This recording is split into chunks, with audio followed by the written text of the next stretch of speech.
कोई भी बात आउट ऑफ बॉक्स जो होती है उसको इम्प्लीमेंट करने में और कन्विंस करने में टाइम लगता है। मैं कुछ दिनों से 4-5 साल से एक कोशिश कर रहा था कि ये दिल्ली में कचरे के 3 बड़े बड़े माउंटेन हैं, गाजीपुर में और 2 जगह पर है, और इसको रोड में डालना, पर मुझे कुछ जम नहीं रहा था। अभी हमने सक्सेसफुली दिल्ली के रिंग रोड UR2 में हमने 20 लाख टन ये दिल्ली का कचरा रोड में डालने में हम यशस्वी हुए। अभी अहमदाबाद में भी हमने करीब 20 लाख टन कचरा डाला है। तो स्वाभाविक रूप से अभी हम लोग पॉलिसी बना रहे कि कचरे को सेग्रीगेट करके हम लोग किस प्रकार से इसके ऊपर अलाइड इंडस्ट्री को तैयार कर सकते हैं। तो मुझे लगता है कि अभी ये परली का सब्जेक्ट था। हमारी CSR सेंट्रल रिसर्च और ऑर्गेनाइजेशन ने परली से बिटुमिन बनाया और बिटुमिन की काफ़ी अच्छी टेस्टिंग भी हुई। तो ये प्रूव हुआ कि पेट्रोलियम के बिटुमिन के तुलना में वो करीब 4-5 फीचर्स अच्छे हैं कि जो उसमें और ज़्यादा के हैं। हमारे देश में 80 लाख टन बिटुमिन लगता है और 50 लाख टन इंडियन रिफाइनरी देती है और 30 लाख टन इंपोर्ट होता है। अभी पंजाब और हरियाणा में आपको पता ही है कि परली को जलाने के कारण दिल्ली में प्रदूषण की समस्या है। तो अभी हम लोग एक पॉलिसी फॉर्मुलेट कर रहे हैं, क्योंकि NHI में हमको तो बहुत बिटुमिन लगता है। इंडियन ऑयल ने पानीपत में जो प्लांट डाला है उसमें 1 lakh litre bio ethanol per day और 150 टन बायो बिटुमिन परली से, और अभी ये जो 70% बायो बिटुमिन परली से और 30% biochar organic carbon which is very much useful in agriculture, तो वो भी अब लोग प्रैक्टिकल लेवल पर उसकी शुरुआत कर रहे हैं। जहाँ तक CBG का है उसमें आप ज़्यादा एक्सपर्ट हो, पर मैंने भी हमारे इसमें नागपुर में 3 CNG के पंप हैं और वो शुरू करने में मैंने ही इनिशिएटिव लिया, और अब 2 LNG के पंप हैं। तो दोनों की अभी कैपेसिटी ऐसी है कि बीच में थोड़ा सा गैस के यूक्रेन वॉर के कारण थोड़ा हम लोग अड़चन में आ गए थे।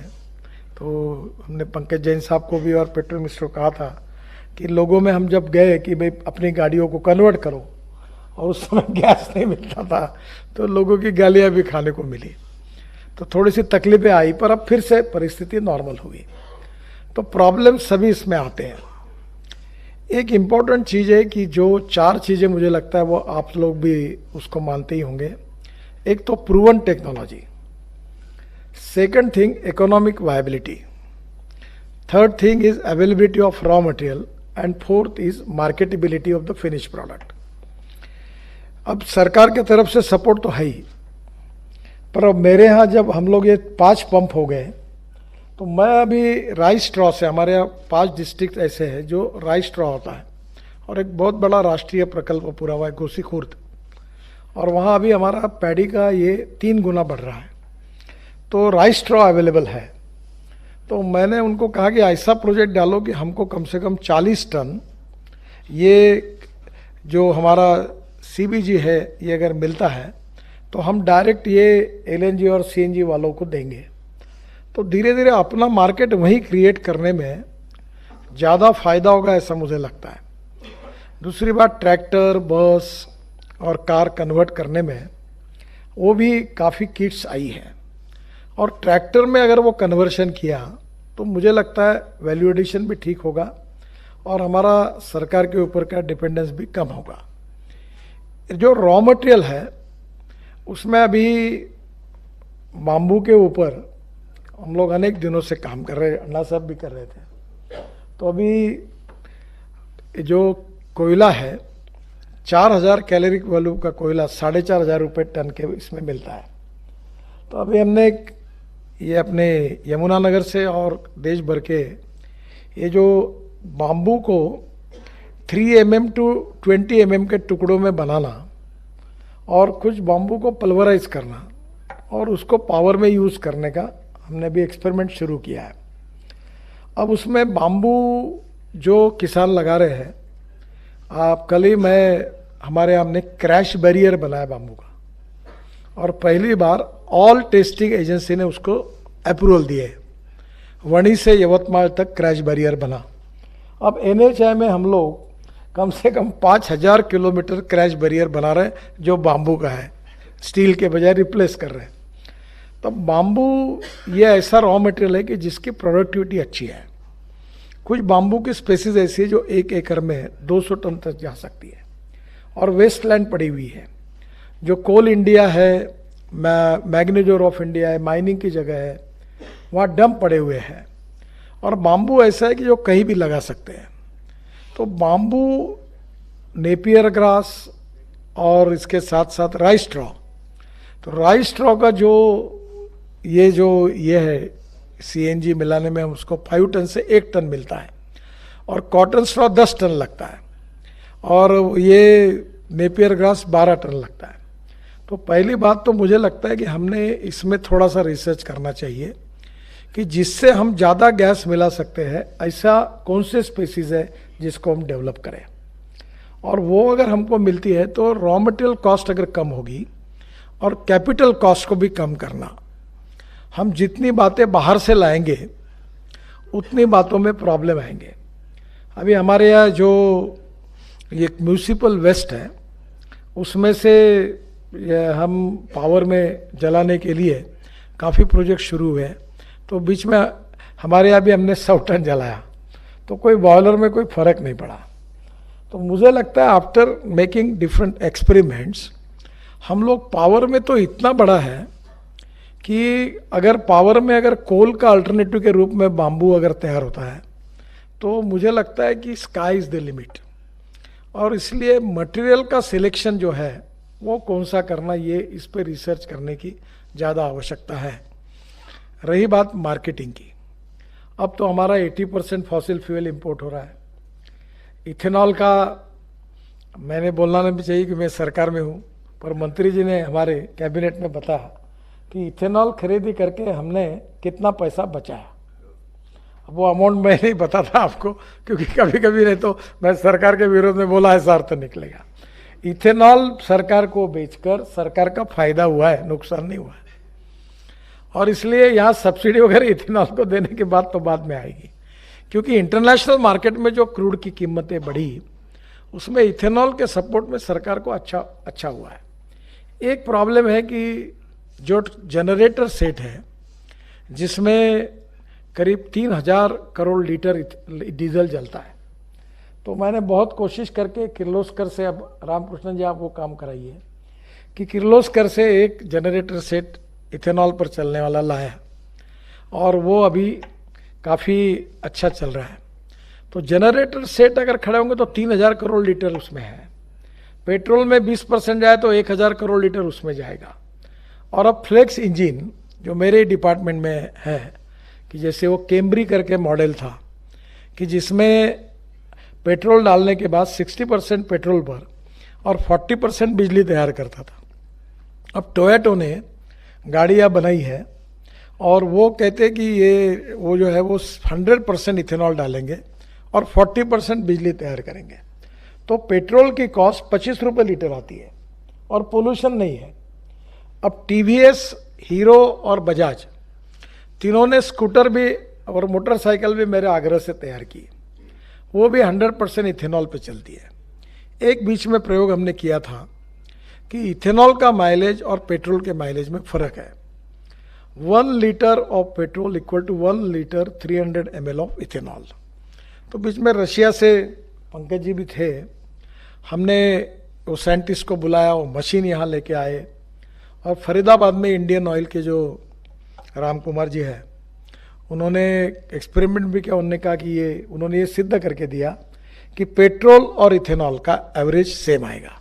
उनने एक टेक्नोलॉजी ढूंढी। फिर उसके बाद ARI में गया। अब ARI में अभी तक उसका रिपोर्ट नहीं आया। मैंने बीच में उनकी मीटिंग बुलाकर कहा है वो जल्दी ही रिपोर्ट देंगे। और वो अगर इथेनॉल और पेट्रोल का माइलेज अगर सेम होगा तो नेचुरली एकदम इकोनॉमिक्स बदल जाएगा। तो जो रिसर्च और डेवलपमेंट में जो काम हम कर रहे हैं उसमें से कैपिटल कॉस्ट को कम करना ये सबसे इम्पोर्टेंट है। डिमांड के बारे में मेरा व्यक्तिगत मत है कि हम कंपनियों की, सरकार को या पेट्रोलियम कंपनियां हमारा खरीदी करें, इसके बजाय हम हमारे यहाँ इनहेरेंट ही ऐसी सिस्टम डेवलप करें कि हमारे एरिया में एक पंप लगाए, 2 पंप लगाए, और वहाँ के ट्रैक्टर, बसेस हम उसको कन्वर्ट करें।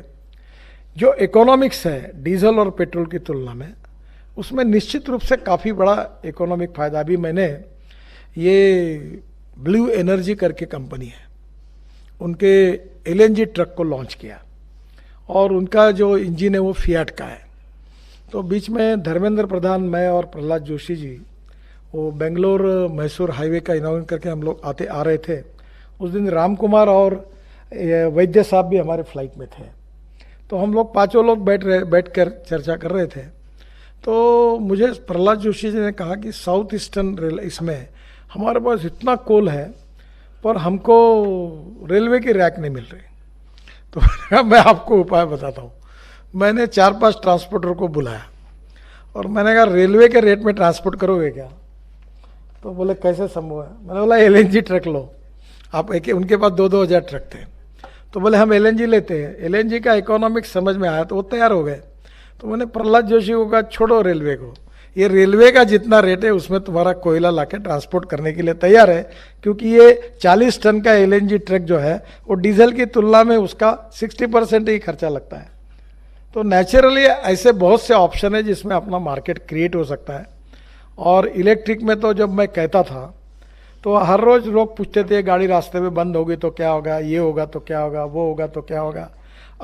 अब मेरे पास आते कि आउट ऑफ 10 इलेक्ट्रिक गाड़ी मुझे अलॉट करने के लिए तुम चिट्ठी लिखो। अब 1 साल की वेटिंग लिस्ट है। परसों टाटा के एमडी आए थे मेरे पास, बड़े खुशी से मुझे, अभी हम लोग नया यूनिट खरीद रहे हैं। मैं बोला कितनी कैपेसिटी? बोले 3 गुना। अरे बोला क्या 3 गुना बढ़ा रहे? 100 गुना बढ़ाओ, क्योंकि इतना इलेक्ट्रिक गाड़ियों की डिमांड बढ़ी है कि अब कोई भी, सब कंपनी आ रही है, दूसरा किसी को कहना नहीं पड़ता। एक बड़ी कंपनी है, उसको मैंने 5 साल पहले कहा था कि इलेक्ट्रिक कार तुम तुरंत जाओ लॉन्च करो। नहीं, we have fix a program for 2025। अभी आए मेरे पास अब सेल हो गया डाउन। मैंने बोला आप क्या? नहीं, हमारी गलती हो गई। एक बहुत बड़े उद्योगपति है, मैंने उनको जब कहा कि तो उन्होंने कहा कि आपने जो जो बातें बताई, बीइंग ए पॉलिटिशियन हमको लगा कि होने वाला नहीं है, हमने उसको सीरियसली नहीं लिया, पर अब हमारी गलती हो गई। अब धीरे धीरे सब पलट गया। इलेक्ट्रिक स्कूटर के 400 स्टार्टअप बन गए। परसों मैं कश्मीर था तो माइनिंग सेक्रेटरी और एलजी के पास मैंने उनको बुलाया और मैंने उनको कहा कि 1200 टन लिथियम आयन हम हर साल इंपोर्ट कर रहे हैं और बाहर ज़्यादातर चाइना से आता है। तुम ये फेज 1 फेज 2 ये काय का प्रोग्राम बना रहे हो? तुम जल्दी कुछ निकाल के तुरंत लग सकते हो, इसका कोई फास्ट ट्रैक फार्मूला तैयार करो। तो एलजी समझ गए। वो कोशिश कर रहे हैं कि हमारे पास टोटल वर्ल्ड का जो अभी स्टॉक है, वो जो बोल रहे हैं, वो 6% वर्ल्ड के लिथियम आयन का स्टॉक कश्मीर में मिला हमको, जम्मू के पास। और अगर वो मिल जाएगा तो हम अभी भी $150 पर आवर पर उसका ये उसकी कॉस्ट थी बैटरी की, अब वो 115 पे आई, पर अभी मेरे हिसाब से वो $100 पे आएगी। फिर लोग पूछते हैं कि इलेक्ट्रिक ज़्यादा आएगा तो फिर हाइड्रोजन का क्या होगा? आज मैं हाइड्रोजन के गाड़ी में बैठ के आया हूँ यहाँ। अब हाइड्रोजन तैयार करने में एक बात तो पक्की है कि ग्रीन हाइड्रोजन हम सबको, प्रधानमंत्री जी ने उसका मिशन बनाया, पर जो ब्राउन हाइड्रोजन है वो पेट्रोलियम का है। तो पुरी साहब कहते हैं कि हमारे यहाँ रिफाइनरी में बन सकता है। तो हमारे एक मंत्री जब वो बोलते know your hydrogen is not green hydrogen. बोला बनाने दो ना, स्काई इज द लिमिट है, जिसको जो करना है वो करने दो। कोई ग्रीन बनाएगा, कोई ब्लैक बनाएगा, जिसमें दम होगा उसका दुकान चलेगा। आप क्यों किसी को रोक रहे हो? तो अभी जो इलेक्ट्रोलाइजर वाला है, we are the number 1 manufacture in the world for electrolyser, पर 90% हमारा एक्सपोर्ट हो रहा है। पर अभी मैं बेंगलोर में गया था, जो रामकृष्ण जी मुझे लेके गए थे, मुझे वो सबसे पसंद है, इंडियन केमिकल इंस्टीट्यूट में, क्या उसका नाम, जहाँ हम गए थे। उन्हें उनके यहाँ पावर नहीं लगती। अभी 1 किलो हाइड्रोजन को 150 यूनिट पावर लगती, जो इलेक्ट्रोलाइजर के लिए, नहीं 50 यूनिट पावर लगती। अब 50 यूनिट की पावर कम से कम तो 150 रुपये की होती है। तो ये हाइड्रोजन की कीमत $1 तक आनी चाहिए, ऐसा हमको लगता है। ये सपना है, कठिन काम है, पर आ सकती है। तो जो रॉ मटेरियल जो है वो सस्ता होगा, और विदाउट पावर अगर हमने मीथेन से हाइड्रोजन मिलाया और वो अगर म्यूनिसिपल वेस्ट को यूज़ किया तो जैसे, या बायोमास को यूज़ किया, तो हमारे यहाँ ग्रीन हाइड्रोजन भी सस्ता आ सकता है। ओवरऑल टारगेट इज कि हमको इंपोर्ट को रिड्यूस करना है, टारगेट इज पोल्यूशन को कम करना है, टारगेट इज फार्मर्स और एग्रीकल्चर को जिसको सपोर्ट करना है, क्योंकि हमारी ग्रोथ एग्रीकल्चर में जो हमारा जीडीपी ग्रोथ का कंट्रीब्यूशन है वो 12% है, और जो मैन्युफैक्चरिंग सेक्टर है वो 22 से 24% है, और जो सर्विस सेक्टर है वो 52 से 54% है, और 65% population agriculture and allied industry पर डिपेंड करती है। तो हम एग्रीकल्चर में अगर प्रोडक्शन करेंगे ग्रीन हाइड्रोजन का तो वहाँ परचेसिंग पावर बढ़ेगी और ग्रोथ रेट बढ़ेगा। That is very important for India. प्रधानमंत्री का जो आत्मनिर्भर भारत बनाने का सपना है, उसमें जब तक गांव, गरीब, मजदूर और किसान सुखी, समृद्ध, संपन्न नहीं बनते तब तक संभावना नहीं है। आज हम जो बचे हैं, शुगर इंडस्ट्री बची इथेनॉल के कारण। ब्राज़ील में शुगर का रेट 24 रुपये किलो और हमारे यहाँ 32 रुपये किलो मिनिमम रेट है, और ब्राज़ील में शुगर नहीं है इसलिए थोड़े लोग हंस रहे हैं। जिस दिन ब्राज़ील में शुगर निकलेगी दिवाला पिटने के सिवाय कोई पर्याय नहीं, क्योंकि मैं जानता हूँ शुगर इंडस्ट्री की हालत क्या है। तो कहीं ना कहीं sugar surplus, corn surplus, wheat surplus, rice surplus, और प्रोडक्टिविटी और बढ़ रही है। तो हमारे लिए diversification of agriculture towards energy and power, इसके सिवाय कोई पर्याय नहीं है। और इसलिए मुझे लगता है कि अब बायोटेक्नोलॉजी का उपयोग करके जिससे हम लोग सीबीजी बना सकते हैं, ऐसी कौन सी स्पेसीज है, कौन सा बायोमास है, कौन सा मटेरियल है, अब मुझे नहीं मालूम, पर rice straw 5 ton rice straw से 1 टन निकल सकता है, और कॉटन स्ट्रॉ को 10 टन लगता है। तो क्या हम ऐसा कोई biomass by using biotechnology by increase the productivity, जो हम एनर्जी क्रॉप के रूप में कहें, और उसके माध्यम से हम लोग प्रोडक्टिविटी बढ़ाकर वायबिलिटी बढ़ाएं। सेकंड इम्पॉर्टेंट थिंग जो है कि इसके बारे में जो मशीनरी है वो फॉरेन से इंपोर्ट करेंगे तो कैपिटल कॉस्ट बढ़ेगी। इंडिया में इसके बारे में मेक इन इंडिया और मेड इन इंडिया में हमको बढ़ना होगा। जो 2 साल पहले की स्थिति थी वो अब नहीं है। हमारी इंडियन कंपनीज भी आगे आई है, कुछ कंपनियां तो बाहर में काम कर रही है, इतनी अच्छा काम उन्होंने किया है। तो मुझे लगता है कि सरकार का भी सपोर्ट है, और निश्चित रूप से पेट्रोलियम मंत्री जी का, मिनिस्ट्री का, सेक्रेटरी का भी सपोर्ट है। नॉन कन्वेंशनल एनर्जी में वहाँ फिर से एक बार बीच में सब्सिडी बंद हुई थी, वो भी फाइनेंस मिनिस्टर ने कहा है कि हम उसको सिंक्रोनाइज करेंगे। प्रधानमंत्री जी का भी इसके प्रति विशेष आग्रह है, ताकि हमारा इंपोर्ट किए बिना, हम कम किए बिना हम आत्मनिर्भर भारत नहीं बनेंगे। और मैं आपको एक बात बताता हूँ कि सबसे बड़ा प्रॉब्लम पोल्यूशन है, और मैं ट्रांसपोर्ट मंत्री हूँ। 40 से 45% फॉसिल फ्यूल ट्रांसपोर्ट के कारण पोल्यूशन है। अभी दिल्ली में, मुझे पता, दिल्ली की ज़्यादा जागरूकता मालूम नहीं है, पर अभी एक डीडीए का रोड था। ये पानीपत से हम जब आते हैं तो पेरीफेरल रोड के बाद राइट हैंड पर हमारा रोड दिल्ली रिंग रोड 2 शुरू होता है, और वहाँ से एयरपोर्ट जाने के लिए 2 घंटे लगते हैं। परसों मैं उस रोड पे गया, लगभग बन गया, अभी 2-3 महीने में इनॉग्रेशन करेंगे। तो उनने कहा कि 20 मिनट में द्वारका पहुँचेंगे, और द्वारका में हम लोग 2 टनल बना रहे, एक वसंत विहार जाएगी और एक T3 जाएगी शिव मूर्ति से, और उधर द्वारका एक्सप्रेस वे, ये फ्लाईओवर है, वहाँ से दिल्ली मुंबई जाएंगे। तो जो पूरा बीच में शहर से ट्रैफिक जाता है वो लगभग कम हो जाएगा। जैसे पेरीफेरल रोड बना तो आज बहुत सारा जो पंजाब, हरियाणा, कश्मीर, उत्तराखंड वो ट्रैफिक जो था वो बाहर चला गया। तो धीरे धीरे हम 65,000 करोड़ के काम दिल्ली के आजू बाजू में कर रहे हैं, ताकि पोल्यूशन कम हो, ट्रैफिक जाम कम हो। और उसमें से अगर हमारी विशेष रूप से जिसके कारण प्रदूषण होता है, वो जो फॉसिल फ्यूल के बजाय अल्टरनेटिव फ्यूल आई तो होगा। आज मेरे यहाँ टाटा और 3-4 कंपनी को बुलाया था। मैं ये रिंग रोड से जो है वहाँ से लेकर जयपुर तक इलेक्ट्रिक हाईवे बना रहा हूँ, और इलेक्ट्रिक ट्रक और इलेक्ट्रिक बस, ट्रॉली बस, वो 3 की भी है, 2 की भी है, और डबल डेकर की लाइन बनेगी। तो वो उसी से डायरेक्ट अगर जाएंगे तो एकदम फ्यूल कॉस्ट जहाँ 100 रुपये वहाँ 20 रुपये लगेगा, और ऊपर से पोल्यूशन नहीं के बराबर होगा। तो जितने कुछ ऑप्शंस है तो भी हमारा इंपोर्ट कम करने में बहुत कठिनाई है, क्योंकि ये समुंदर है। आप सबके जैसे ऐसे 1000 लोग भी आएंगे और काम करेंगे तो भी पेट्रोल डीजल का इंपोर्ट कम करने में बहुत कठिनाइयाँ है। ये बहुत डिफिकल्ट टास्क है। तो इसलिए मैं कभी कभी लोग मुझे पूछते हैं, आप इथेनॉल भी बोलते हो, हाइड्रोजन भी बोलते हो, इलेक्ट्रिक भी बोलते हो, और सब आ गया तो फिर हमारा क्या होगा? मैंने बोला तुम्हारे 10 पीढ़ियाँ भी काम करेगी और कितना भी लोग काम करेंगे तो भी पेट्रोल डीजल का जो इम्पोर्ट है उतना भी रहा, बढ़ा नहीं तो भी बहुत बड़ी अचीवमेंट होगी, इतना है। अभी हमारे कंस्ट्रक्शन इंडस्ट्री का एक्सपो हुआ, वॉल्वो ने, अनेक कंपनियों ने क्रेन से लेकर सब इलेक्ट्रिक पे बनाई, अभी ग्रीन हाइड्रोजन पे बनाई। तो आने वाले समय में मुझे लगता है कि इसका फ्यूचर अच्छा है। क्या बनाना आप तय करिए। अगर आप कल सीबीजी बना रहे और वहीं थोड़ा सा अरेंजमेंट करके अगर आपने हाइड्रोजन बनाया, जिसमें ज़्यादा पैसा मिलता है वो बनाओ।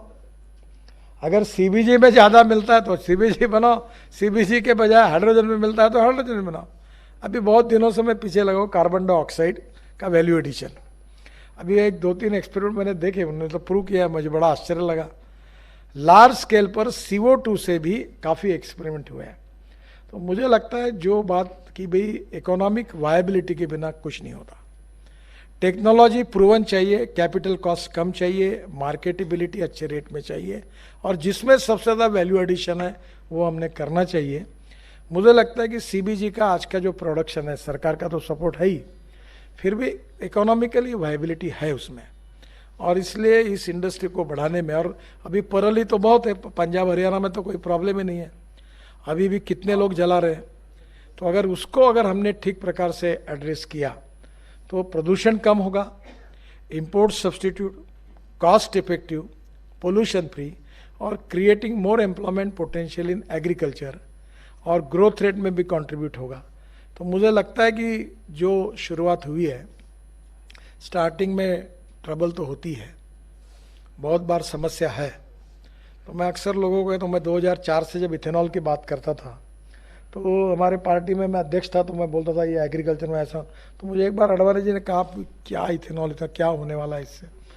तो मैं वो तब मुझे समझाने में लोगों को कठिनाई जाती थी। आज सब लोग बोलने लगे क्योंकि सबको कन्विंस हो गया।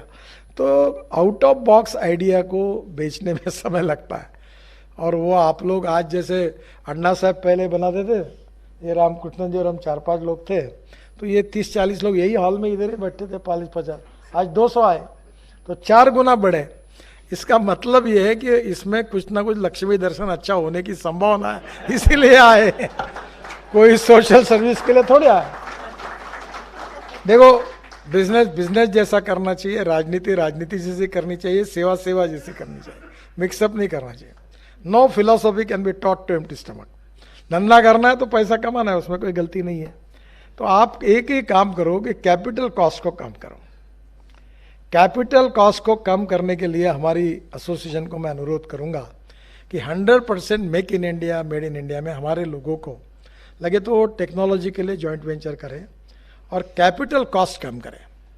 कैपिटल कॉस्ट कम होगी, रॉ मटेरियल कॉस्ट की प्रोडक्टिविटी बढ़ाना, उससे उसकी कॉस्ट कम होगी। और अवेलेबिलिटी ऑफ रॉ मटेरियल में अगर हमको ज़्यादा प्रोडक्टिव देने वाला रॉ मटेरियल कौन सा बायोमास है, उसका भी रिसर्च करेंगे तो एनर्जी क्रॉप्स में जाएंगे।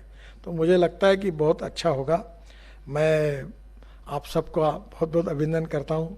पंकज जी हमारे सपोर्ट में रहते ही है, पुरी जी भी सपोर्ट में है, मोदी जी भी बार बार मेरा काफ़ी डिस्कशन होता है, कोई समस्या आती है तो मैं उनको बताता हूँ, तो वो तुरंत अपने तरुण कपूर जी को मेरे यहाँ भेजते कि इनसे समझ लो क्या प्रॉब्लम है, तो वो मैं उनको तरुण कपूर जी को भी बताते रहता हूँ ये ऐसा हुआ।